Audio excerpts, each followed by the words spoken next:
Good morning. It is 7:30 a.m. and I'm on my way to Village Inn to pick up this $7.50 order.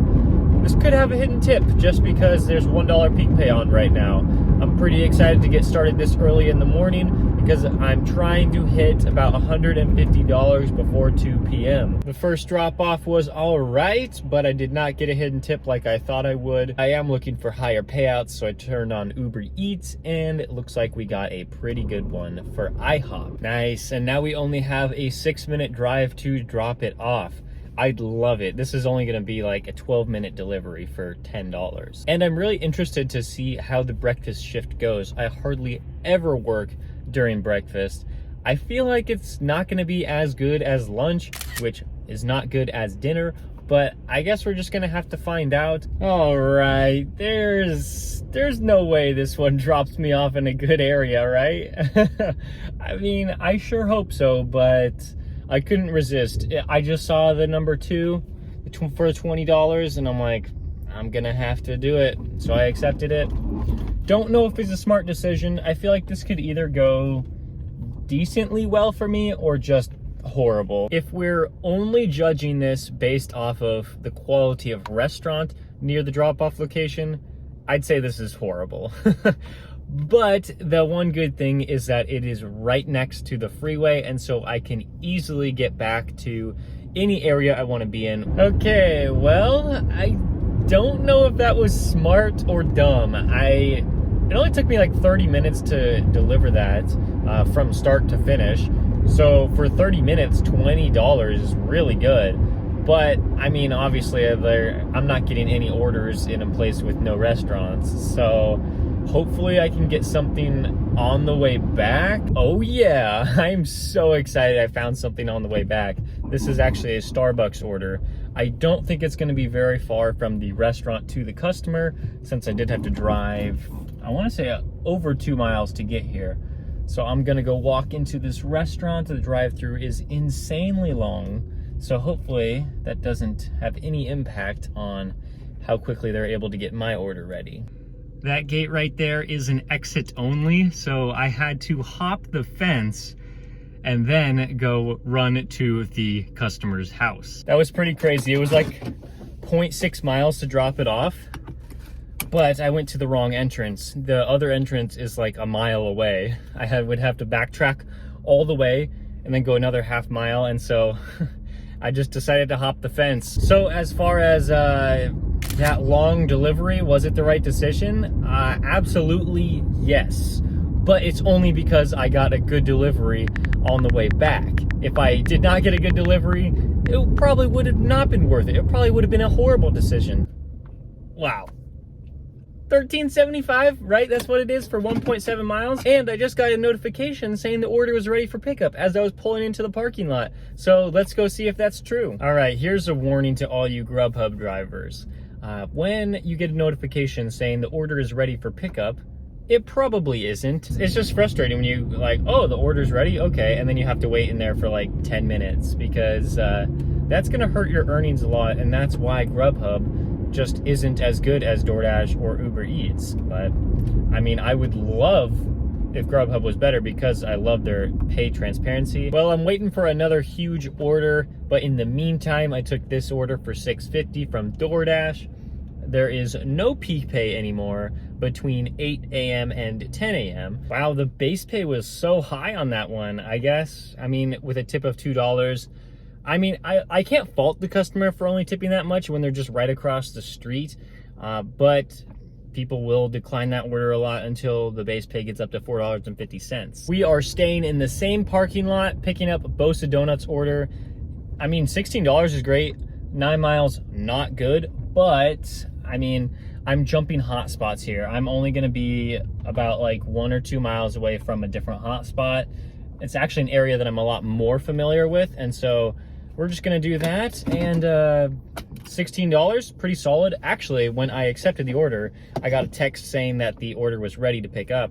So I thought, hey, this is perfect. I'm just gonna walk in there, grab it, and come right back here. I'm gonna have to hop on the freeway. It is 9 miles, but it shouldn't take me no more than like 14 minutes. Does this make sense to anybody? how I got $5 in base pay, right? And $10 in customer tip. So how in the world does that equal $16? I'm not complaining. That's just like, what? Like, this is not the first time I've seen something like this from DoorDash, just to let you know. Like, I've seen this multiple times. This is just so strange. Like, just say the correct number. Like, is it a $6 base pay or $11 customer tip? Because clearly it's wrong. But now I get to go to McDonald's, $7.50. I still think that there's no peak pay, so I think this is a good order. You can't see it, but this drive-thru has like 15 cars in it. I'm going inside.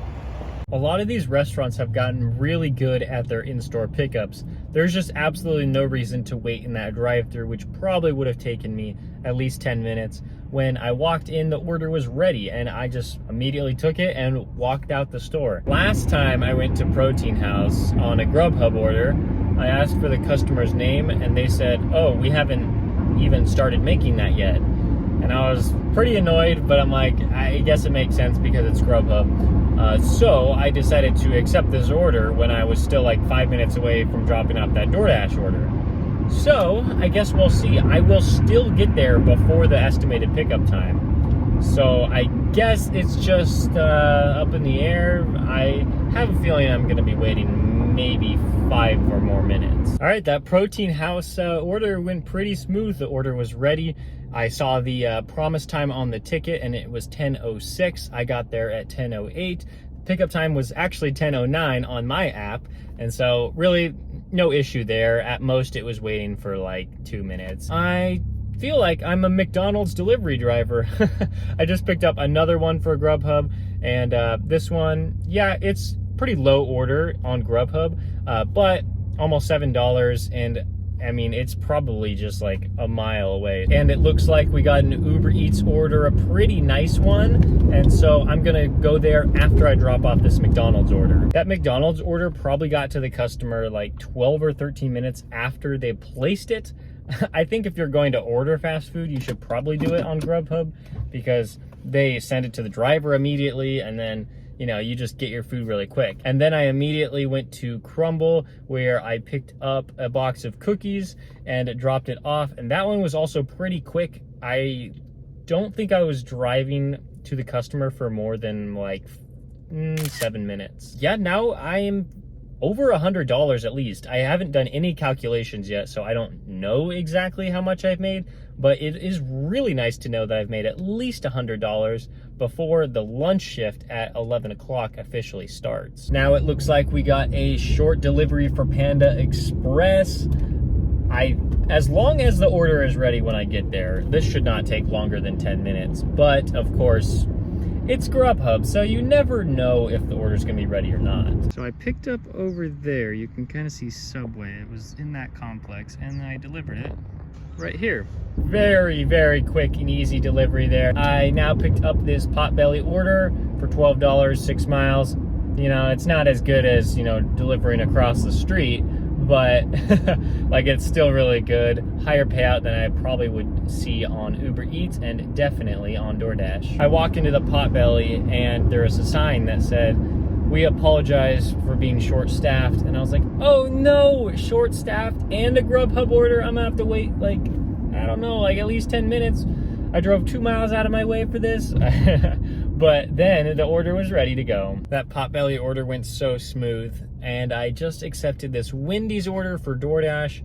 I don't know how I feel about it, just because Wendy's is not good in almost every location. They're just so slow at making the food, and they don't make it, I think, until you get there. I don't see a lot of cars in the drive-thru. That's a good sight. Oh, nope, just kidding. There's a ton of cars in the drive-thru. A ton. There's the entrance. Oh, front spot. Nice. That was so quick. I am shocked. Now let's go 0.5 miles to the customer. $10.75 for delivering half a mile from the restaurant to the customer? That's what I like to see. Firehouse Subs, let's do this. Wow, today's going great.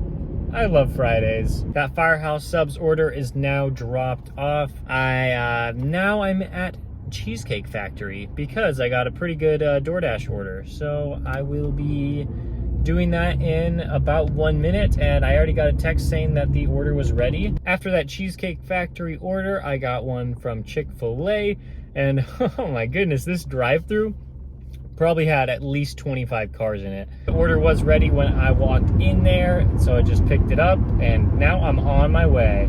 I'm going a little out of my way to deliver this, but it was over $9. I was worried about going out of my way to do that order, but then I got this one that is really good.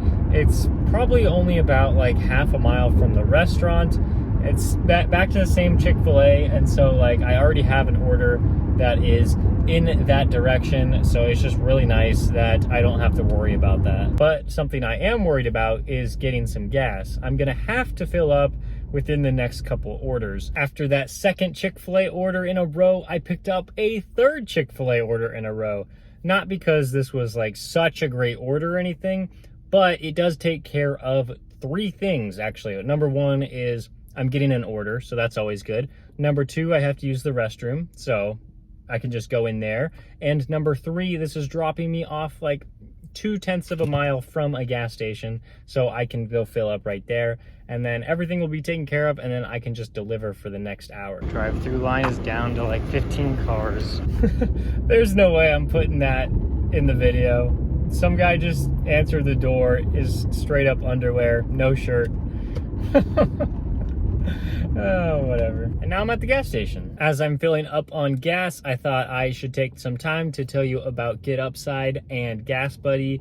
They are great rewards programs that help you save money on gas. I have affiliate links in the description below. I'm not sponsored. I just think that both of these are just fantastic to use, especially as delivery drivers. Whew, that is a steep price. Good thing I'm not paying all of that because I'm using Get Upside and Gas Buddy. Now let's go on to our next location. You know what? Let's just, let's keep doing these McDonald's orders. I forgot that there was $1 peak pay on that they just activated, and so the $6.50 order, not gonna have a hidden tip, but then I got an add-on order for McDonald's, and this one could have a hidden tip. So I'm interested to see if that is. If not, no big deal, $13.50 for 2 orders, going about just like 2 or 3 miles, I think. I have to hop over this wall. There's my car right there. I hopped over to deliver the food, and now I have to hop back. You know, I wouldn't have to hop these fences all the time if they didn't have only 1 guest entrance and like 5 other resident entrances. With those last 2 McDonald's orders, we're gonna have to call it a day. I was only able to deliver until 2 p.m. and it's 1:30 right now, so I think we should just call it. I am so shocked about how much money I made in just these 6 hours. Let me tell you guys. On Uber Eats, 4 deliveries, $54.28. I haven't delivered with them for the past like 4 hours or so, and yeah, it's still really good money for only doing 4 deliveries. On DoorDash, it was 9 deliveries, $82.75. Very, very solid day on DoorDash. There was peak pay on and off all day, and I think it worked out really well for me. Grubhub was huge today. 8 deliveries, $89.34. This is just insane. Usually Grubhub is my 3rd highest earning app, behind DoorDash and behind Uber Eats. Our total for the 6 hours comes out to $226.37. So crazy, over $37 an hour for breakfast and lunch, not even working dinner at all. Man, have I said I love Fridays yet? But before I go, I should mention I drove 101.8 miles today for a tax deduction of almost $60. Now, you saw me fill up at that gas station and it was like $68, but I mean, I didn't pay all of that for today's gas. Today, I calculated it out and I spent about $19 in gas for this shift. In total for the week, I have delivered 27.4 hours, coming out to a weekly total of $956.88. But of course, The week is far from over. I still have Saturday and Sunday to deliver. So thank you guys so much for watching. If you found this video helpful, please give it a like. And if you've been enjoying the rest of my content, please subscribe, and I'll see you next time.